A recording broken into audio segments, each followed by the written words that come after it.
ہم سب کو سوچنا چاہیے کہ قرآن کی کس حکم کو میں ابھی تک نہیں مان پا رہی. تو آپ دیکھیں گے اس کے پیچھے رکاوٹ کیا ہے. اس کے پیچھے رکاوٹ ہمارا اپنا نفس ہے، ہمارا اپنا دل ہے. جس چیز کو ہمارا دل مان جائے، چاہے ساری دنیا اس کو برا بھلا کہتی رہے، ہم کر لیتے ہیں.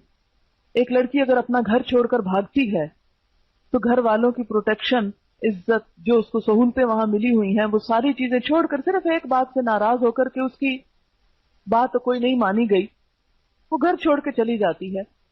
یا کسی لڑکے کی محبت میں گرفتار ہو کر ماں باپ کو اور عزیزوں رشتہ داروں اور زندگی کی ہر سہولت کو چھوڑ کر چلی جاتی ہے، تو اس نے بھی دراصل کیا کیا ہے؟ نفس کو الہ مانا ہے نا، اپنے نفس کو پوجا ہے، دل کی خواہش کے پیچھے ہر چیز قربان کر ڈالی.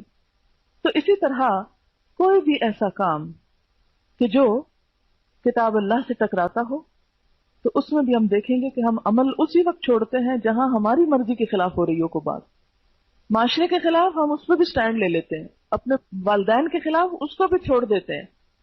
سب کو ہم چھوڑ سکتے ہیں، لیکن سب سے مشکل ترین امتحان، سب سے سخت ترین امتحان اپنے دل کی مرضی کو چھوڑنا ہے.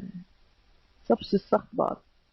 کل ہی کوئی مجھے قصہ سنا رہا تھا کہ ایک لڑکی کا واقعہ، کہ اس لڑکی کو ہر ایک نے سمجھایا، رو رو کے سمجھا. کسی لڑکے کے ساتھ بھاگ گئی، اور بہت ویل آف گھرانے کی لڑکی تھی، اور بھاگی بھی کس کے ساتھ؟ ایک مزدور کے ساتھ جو ڈیلی ویجز پہ کام کرتے. اب ظاہر ہے کہ ایک خاندانی لڑکی ہو، اور اس کے بعد کی شرافت کی پوری دنیا داد دیتی تھی کہ یعنی اتنا پائس انسان اور اتنا نیک اور اتنا. اب بیٹی جو ہے وہ کسی ایسے شخص کے ساتھ چلی گئی. اب آپ خود سوچیں کہ خاندان کے لیے کتنی بدنامی کی بات ہے، کتنی بری شہرت ہے. دادی گئی، نانی گئی، ماں گئی، دوست، عزیز، رشتہ دار، ہر ایک نے سمجھایا، لیکن لڑکی نہیں مانی.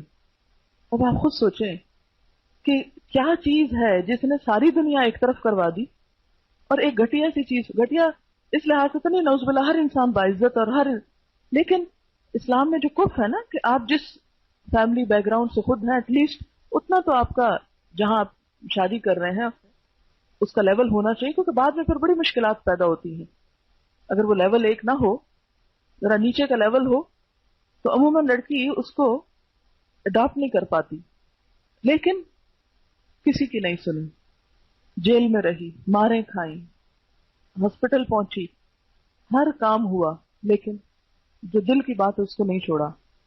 تو اب آپ دیکھیں، ماں باپ چھوڑ سکتا ہے انسان، چھوڑ دیے، سب رشتہ دار چھوڑ دیے، ماں باپ کی عزت قربان کی، اپنا گھر، اپنا مال و دولت، ہر چیز قربان کی، لیکن ایک دل کی مرضی پہ چل کے ایک چیز کو جو اختیار کیا تو اس سے نہ ہٹی. تو اسی لیے دل کی خواہش جو ہے، اس کے خلاف کوئی کام کرنا دنیا کا سب سے مشکل ترین کام ہوتا ہے. اور جو شخص اس میں کامیاب ہو جائے، اپنے نفس کے خلاف چلنے میں کامیاب ہو جائے، اپنے دل کی مرضی کے خلاف چل سکے، وہی دراصل کامیاب انسان ہے.